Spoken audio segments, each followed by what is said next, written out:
से पितृपक्ष आरंभ हो गए हैं। आपको ऐसा लगता है कि कोई बंधन है, कोई पैतृक दोष है, या आप साधारण सरल तरीके से कुछ विशेष करना चाहते हैं, तो इस वीडियो में आपको 2 ऐसे उपाय मिलेंगे जो पितृपक्ष में शुरू दिन से लेकर 16 दिन तक आप किसी भी एक दिन को चुनकर कर लेते हैं ना तो पर्याप्त रहेगा। कैसे करना है, कब करना है, क्यों करना है, ध्यान से सुनिए। आप सभी जानते होंगे पितृ प्रसन्न होते हैं तो जीवन में सदा सर्वदा खुशियों के भंडार भरते हैं। पितृ नाराज हो जाते हैं तो किसी न किसी स्वरूप में आपको मानसिक शारीरिक कष्ट जरूर से पहुंचता है। समय समय पर पितरों को स्मरण करते हुए उनके निवृत्त कुछ विशेष कार्य करने चाहिए। देवी देवताओं के ही कार्य जो है पितरों के समान, अर्थात देवी देवता और पितृ बराबर माने जाते हैं। इन 16 दिनों में पितृ धरती पर विचरण करते हैं और हमारे मध्य विराजमान होते हैं। उनकी तृप्ति के लिए हम सभी अन्नदान, जलदान, भूदान, वस्त्रदान, गोदान इत्यादि अपनी क्षमता सामर्थ्य अनुसार करते हैं। पितृ भी इन्हें प्राप्त कर अंतिम 16वें दिन जो है, जिस दिन अमावस्या होती है, सर्वपितृ अमावस्या, अपने लोक की ओर गमन करते हैं। ऐसा शास्त्र पुराणों में वर्णित है। तो आप सभी को अपने हर एक कार्य में अग्रसर होने के लिए, व्यापार में, अपने ग्रहों की दशा सुधारने के लिए, परिवार में सुख शांति, नौकरी, विवाह, संतान इत्यादि की प्राप्ति के लिए इन सरल से कार्यों को करना है। कैसे करना है, ध्यान से सुनिए। सबसे पहला उपाय, आपके घर पर गोला होगा ना, जो हम भगवान को समर्पित करते हैं, नारियल गोला आपको ले लेना है। सूखा गोला, खोपरा भी कहते हैं कई क्षेत्रों में, अलग अलग भाषाओं में। कोई चीज़ समझ में ना आए तो पूछ लीजिएगा। आपको वह ले लेना है। किसी भी पितृपक्ष के किसी भी दिन कर लीजिए, कोई दिक्कत की बात नहीं है। कभी भी किसी भी तिथि में कर सकते हैं, किसी भी समय कर सकते हैं। चाहे तो आज करें, आज चाहे तो किसी भी 16 दिन तक करें। आप सभी को इस गोले के अंदर पंजरी भर लेनी है। पंजरी क्या होती है, आप किसी आटा कढ़ाई लेंगे, उसमें आटा डालेंगे, सेक लेंगे और चीनी भी डाल देंगे, तो यह पंजरी हो जाएगी हल्का सा सेकने के बाद। और यह सबसे महादान के रूप में भी कहा जाता है, सबसे बड़े दान के रूप में कहा जाता है। और यह गुरुजी प्रदीप मिश्र जी ही नहीं, देवकी नंदन ठाकुर गुरुजी बताते हैं, और बागेश्वर धाम गुरुजी बताते हैं। आप चाहे तो उनकी आवाज़ में भी सुन सकते हैं, गुरुदेव की आवाज़ में तो हम सभी सुनते ही हैं। तो आप सभी को क्या करना है, इस पंजरी को सेक लेना है। सेकने के पश्चात आप सभी को क्या करना है, इस पंजरी के अंदर आटा ठंडा हो जाए ना, जो अर्थात पंजरी आटे से बनाई हुई, ठंडा होने के बाद आपको भर लेना है। पूरी तरह से भर लिया, छोटा सा छेद कर लीजिएगा खोपरे के अंदर, नारियल के अंदर, ताकि आटा उसके अंदर पूर्ण रूप से सम्मिलित हो जाए, भर जाए। उसके बाद जो है आप सभी को मौली से इसे बांध देना है। बांध दिया मौली से, जिससे कि कहीं बिखरे ना, यहाँ वहाँ ना टूटे फूटे।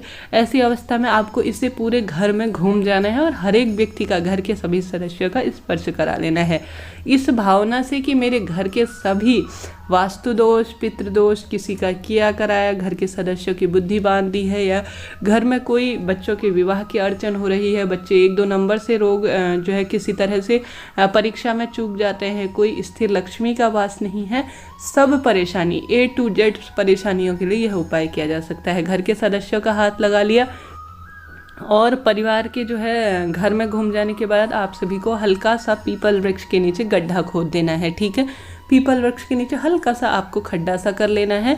आप सभी को खड्डा खोदते समय, और यह जो पंजरी मिश्रित आपने गोला बना रखा है, इसको जो है आप सभी को क्या करना है कि पिपलाद महादेव का नाम लेना है और काशी विश्वनाथ भगवान का नाम लेते हुए, प्रार्थना करते हुए, अपने पितरों का ध्यान करते हुए उस खड्डे के अंदर आपको इसे दाब देना है, हल्का सा पीपल वृक्ष के नीचे। उसके ऊपर से छोटे से पत्थर के स्वरूप में 1-2 पत्थर भी रख देंगे। ठीक है, रख दिया।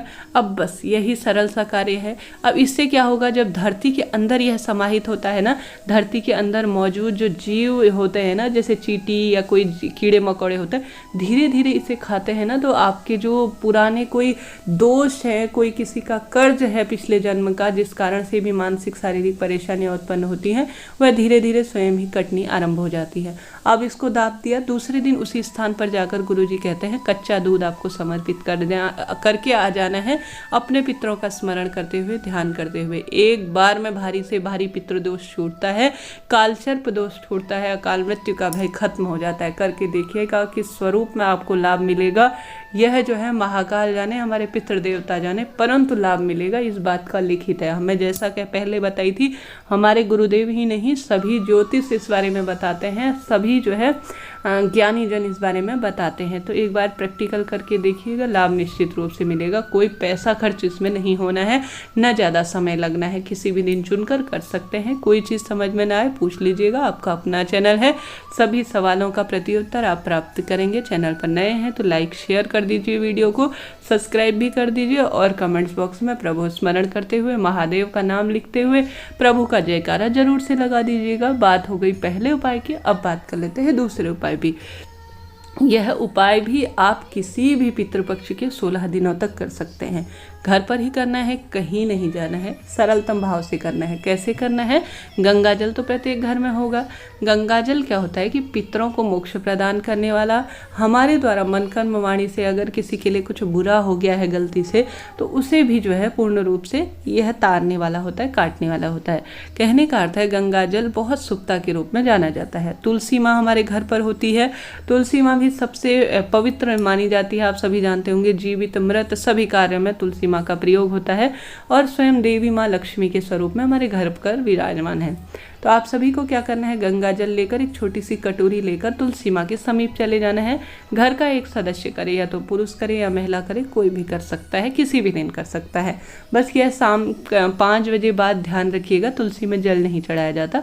5 बजे से पहले पहले आप कभी भी दिन भर में कर सकते हैं, रात्रि को इस उपाय को नहीं किया जा सकता।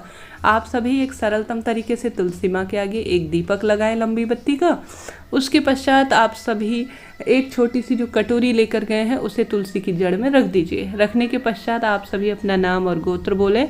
नाम और गोत्र बोलने के बाद अपने पितरों का स्मरण करें। कितनी बार करना है? 7 बार। अपने हाथ की अंजलि में, अर्थात अपने हाथ की जो आप हाथ की हथेली होगी उसे गहरा कर लेंगे, अंजलि के स्वरूप में हो जाएगी। अपना नाम गोत्र बोले, अपने पितरों का स्मरण करें और जो है मेरे पितरों का इससे तारण हो और मेरे जीवन में जो वास्तु दोष, पितृदोष या कोई भी बुद्धि बंधन हुआ है वह पूर्ण रूप से कट जाए।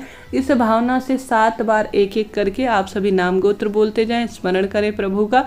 आप सभी उस कटोरी के अंदर गंगा जल डालते जाएं। डालने के पश्चात तुलसी माँ को प्रणाम करें और मनोकामना बोले, दुख तकलीफ बोले और जो कटोरी में आपने गंगा जल मिश्रित कर रखा है उसे तुलसी की जड़ में समर्पित कर दीजिए। करने के पश्चात प्रणाम करें। तुलसी की जड़ की माटी मस्तक पर धारण करें, तिलक के रूप में माँ तुलसी को प्रणाम करें। एक बार में काम होगा, सब तकलीफ मिटेंगी। 16 दिन के पितृपक्ष में किए गए पितरों से संबंधित कोई भी कार्य सरल नहीं है, साधारण नहीं है, लाख गुना फलों की प्राप्ति करवाते हैं। एक बार सरलतम तरीके से इन 2 उपायों को कर देखिएगा, निश्चित ही लाभ मिलेगा। साथ ही पितृपक्ष में आप सभी को आवश्यक रूप से एक दीपक का नियम बना लेना है। पितरों के समक्ष लंबी बत्ती का आप सभी या तो घर के मंदिर में या जो है पितरों के नाम का दक्षिण दिशा की ओर मठ के परिंडे के पास आप सभी को दीप प्रज्वलित करना है। अपने आप में पितृपक्ष साधारण नहीं है दोस्तों। आपके द्वारा कोई भी कार्य किया जाएगा तो वह आपको पूरे साल भर सुख प्रदान करेगा और पितरों के तारण में सहायक होगा। इस तरह से यह जानकारी थी पितृपक्ष से संबंधित। सभी वीडियो चैनल पर धीरे धीरे आ रही हैं, कृपया देखिए और लाभ उठाइए, जीवन सार्थक करें। उपयोगी वीडियो रहा हो तो कृपया लाइक करें, किसी भी व्यक्ति के साथ जिसे जरूरत हो शेयर कर दें।